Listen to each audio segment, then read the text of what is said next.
Hello යාළුවනේ කොහොමද ඔයාලට සාදරයෙන් පිළිගන්නවා මගේ YouTube නාලිකාවට.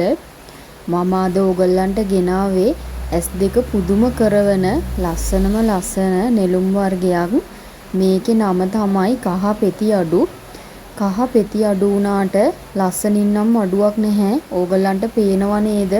කහම කහ පාටයි මැජික් මලක් වගේ ගොඩක්ම ලස්සනයි.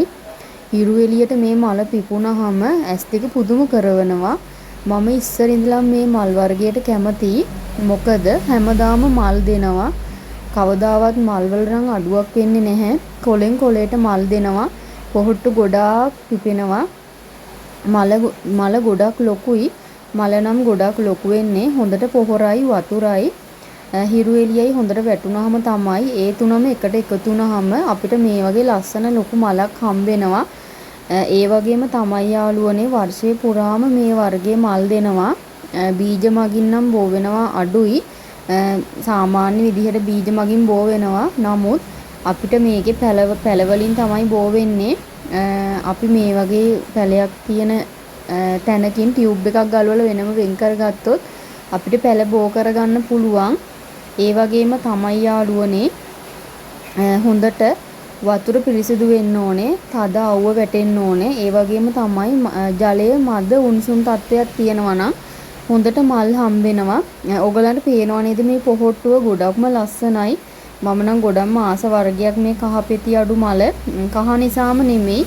මල ගොඩක්ම ලස්සනයි. හුරු බුහුටි පෙති අඩුයි. සාමාන්‍ය නෙළුම් වර්ගයට වැඩිය පෙති අඩුයි. පෙති අඩු වුණාට ලස්සනින් නම් අඩුවක් නැහැ. මේක හයිබ්‍රිඩ් වර්ගයක් යාළුවනේ. ඒ වගේම තමයි මේක සබහාදාමේ අපූර්ව නිර්මාණයක් කියලා කියන්න පුළුවන් මේ නෙළුම් වර්ගය.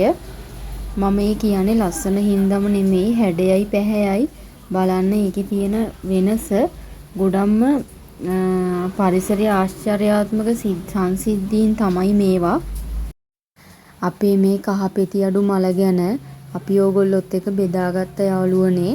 ඕගොල්ලෝ බලන්න මේ වගේ නෙළුම් වර්ග අරගෙන ඕගොල්ලන්ගේ ගෙවත්තත් ලස්සන කරගන්න. නඩත්තුව පහසු හින්දා ඕගොල්ලොන්ටත් මේක පහසු වෙයි. ඒ වගේම තමයි යාළුවනේ තවත් මේ වගේ මල් වර්ග අපි ගාව ගොඩක් තියෙනවා. අපි ඉස්සරහට මේවා අරගෙන එන්නම්. අපේ වීඩියෝ එක හොඳයි නම් ලයික් එකක් දාන්න අමතක කරන්න එපා යාළුවනේ. අපේ වීඩියෝ දිගටම බලන්න ඕන නම් අපේ YouTube නාලිකාව subscribe කරලා අපිත් එක්ක දිගටම රැඳී සිටින්න. එහෙම වුණොත් අපි දිගටම අරගෙන එන්නම් මේ වගේ ලස්සන මල් ඕලු නෙළුම් මානෙල් හැම වර්ගයක්ම ඕගොල්ලොත් එක්ක ඇවිල්ලා බෙදා ගන්නම්. තවත් මේ වගේ වීඩියෝ එකකින් අපි නැවත හමු වෙමු.